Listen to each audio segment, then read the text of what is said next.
Friends, welcome to wonderland. இன்றைக்கி நாம் பார்க்கக்கூடிய இந்த வீடியோ மிகவும் பயனுள்ளதாக இருக்கும்.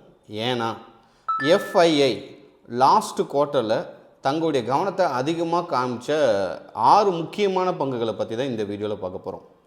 ஒரு ஸ்டாக்கை நான் லாங் டைமுக்கு இன்வெஸ்ட்மெண்ட் பண்ண போகிறேன், சரியான வகையில் நான் பங்குகளை தேர்ந்தெடுக்கணும் அப்படின்னு பார்க்குறீங்க அப்படின்னா உங்களுக்கு இது கல்வி நோக்கத்துக்கான ஒரு முக்கியமான வீடியோவாக இருக்கலாம். மறுபடியும் சொல்கிறேன், எந்த ஸ்டாக்ஸையும் நாங்கள் வாங்க சொல்லி உங்களுக்கு ரெக்கமெண்ட் பண்ணல, பை அண்ட் செல்ஸ் டிப்ஸ் நாங்கள் ப்ரொவைட் பண்ணல. இது லாஸ்ட் குவார்ட்டரில் எஃப்ஐஎஸ் அதிகமாக வாங்கி வச்சுருக்கக்கூடிய ஸ்டாக்ஸை பற்றின ஒரு இன்ஃபர்மேஷன் வீடியோ தான். Okay, right. வெளிநாட்டு நிறுவனங்கள் இந்தியா ஸ்டாக் மார்க்கெட்டில் குவார்ட்டர்லி ஷேர் ஹோல்டிங் பேட்டர்ன், அதாவது தங்களுடைய குவார்ட்டர்லி பர்சன்டேஜ் ஆஃப் டிஸ்க்ளோஸ் பண்ணுவாங்க. இப்போது ஹோல்டிங் எந்த ஸ்டாக்ஸில் அதிகரிச்சிருக்கு, அவங்க பார்த்திங்கன்னா புல்லிஷ் கான்ஃபிடென்ட்டுடைய சிக்னல்ஸை எந்த செக்டர்ஸில் இன்க்ரீஸ் பண்ணியிருக்காங்க, எந்த ஸ்டாக்ஸில் பண்ணியிருக்காங்க அப்படிங்கிறத நம்ம கண்டுபிடிக்கிறதுக்கு ஒரு ஐடியா கிடைக்கும். எப்படி அப்படின்னா எஃப்ஐயோடைய ஹோல்டிங்ஸ் எந்தெந்த ஸ்டாக்ஸில் எவ்வளோ ஹோல்டிங்ஸ் இருக்குது அப்படின்னு தெரியும். அந்த ஹோல்டிங்ஸில் அவங்க பர்சன்டேஜை இன்க்ரீஸ் பண்ணதையும் நம்ம பக்காவாக பார்க்க முடியும். அதில் முதல் ஸ்டாக்கை பற்றி சொல்லணும் அப்படின்னா ஸ்ரீராம் ஃபினான்ஸ். இது பார்த்திங்கன்னா எஃப்ஐஐ ஹோல்டிங்கில் 45.13 அந்த 13% இருந்து 54.75%, அதாவது 9.62% அதிகரிச்சிருக்கு. ஸோ இது ஒரு என்பிஎஃப்சி ஸ்டாக்கு. கரண்ட் ப்ரைஸ் பார்த்திங்கன்னா அரௌண்ட் 1,050 ரூபா அந்த ரேஞ்சில் தான் இவங்க வெளியிட்ட பொழுது இருந்துச்சு. இப்போ 1.19% நல்ல அவங்க கோல்டு லோன் கொடுக்கறதுல இருக்காங்க. வெஹிக்கிள் ஃபினான்ஸ் பிஸ்னஸ் இருக்கிற கம்பெனி. ஸோ எஃப்ஐஐ எவ்வளோ பீரியட்ஸ்க்கு அதிகமாக இதுக்கு முக்கியத்துவம் கொடுத்து இன்வெஸ்ட் பண்ணிட்டு போயிட்டே இருக்காங்களோ, அப்போது அதோடைய கான்ஃபிடன்ஸ் லெவல், அதாவது என்பிஎஃப்சி செக்டர்ஸில் இவங்களுடைய கான்ஃபிடன்ஸ் லெவலும் ஸ்ட்ராங் ஆகிட்டே இருக்குது. So Shriram financial first stock. Second HFCL. இது telecom equipment, optical fibre company இருக்குது இல்லைங்களா, அதோடு சேர்ந்தது தான். எஃப்ஐயோடைய ஹோல்டிங்ஸ் பார்த்திங்கன்னா 7.08% இருந்து 15.74% ஆல்மோஸ்ட் டபுள் ஆக்கியிருக்காங்க. ஸோ ஸ்டாக்ஸ்க்கு பார்த்திங்க அப்படின்னா கிட்டத்தட்ட 5% அப்பர் செக்யூரிட் ஆகியும் ஹிட் ஆகிருக்கு. அவங்க இதை இன்க்ரீஸ் பண்ணதுக்கப்புறம் மார்க்கெட்டில். ஸோ நியர்லி இவங்க இந்த செக்டரை இன்க்ரீஸ் பண்ணுறப்போ அதோடைய ஸ்டாக்கோடைய ப்ரைஸ் 194 ரூபா ரேஞ்சில் இருந்துச்சு. டெலிகாம், இன்ஃப்ரோ, 5G இது எல்லாமே பார்த்திங்கன்னா இந்த ஸ்டாக் இம்பார்ட்டண்டான ஸ்டாக்காக சொல்கிறாங்க. எஃப்ஐஐ இன்ட்ரெஸ்ட் எவ்வளோ ஷார்ப்பாக இன்க்ரீஸ் ஆனதுனால இந்த செக்டரும் கொஞ்சம் மொமெண்டமில் நல்லா இருக்கும் அப்படின்னு சொல்கிறாங்க. ஸோ செகண்டாக நீங்கள் கவனிக்க வேண்டிய ஸ்டாக்ஸ் பார்த்திங்க அப்படின்னா HFCL. Third Gujarat Gas. Gujarat Gas பார்த்திங்க அப்படின்னா ஹோல்டிங் 3.97% வச்சுருந்தாங்க. அதில் இருந்து 10.85% அதிகரிச்சிருக்கு. City gas distribution business price பார்த்திங்கன்னா ஸ்லைட்லி பார்த்திங்கன்னா கொஞ்சம் நெகட்டிவில் தான் போயிட்டுருக்கு. ஆனால் இது கொஞ்சம் ட்ரேட் ஆகும்போது நல்லா புல்லிஷாக வந்துடும் அப்படிங்கிறாங்க. ஸோ குவார்ட்டர்லி எஃப்ஐஎஸ் பார்த்திங்கன்னா அக்குமுலேஷன்னால இந்த ஸ்டாக்ஸும் ஸ்ட்ராங்காக இருக்குது.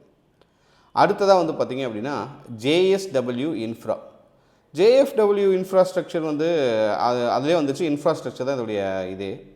இவங்க 6.92 அப்படிங்கிற பர்சன்டேஜ்லேருந்து 11.21% பார்த்திங்கன்னா அதிகரிச்சிருக்காங்க. ஸோ இவங்க லாஜிஸ்டிக்ஸ் பிஸ்னஸ் மெயினாக இருக்குது. ஸோ அதனால் இந்த செக்டர்ஸில் இந்த ஸ்டாக்ஸ் சூஸ் பண்ணியிருக்காங்க, ஜேஎஸ்டபிள்யூ இன்ஃப்ரா.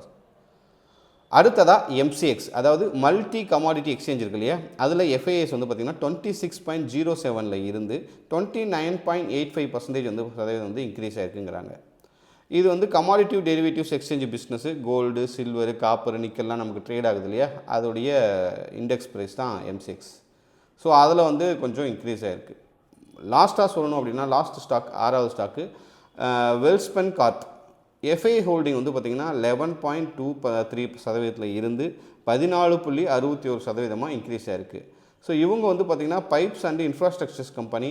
ஸோ இந்த கம்பெனி தான் 6வது பிடிச்சிருக்கு எஃப்ஐயோடைய அதிகமான ஹோல்டிங்ஸை தக்க வச்சதில்.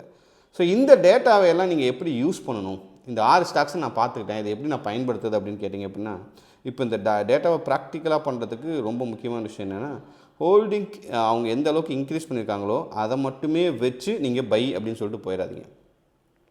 இதோடைய ஃபண்டமெண்டல்ஸை பாருங்கள்.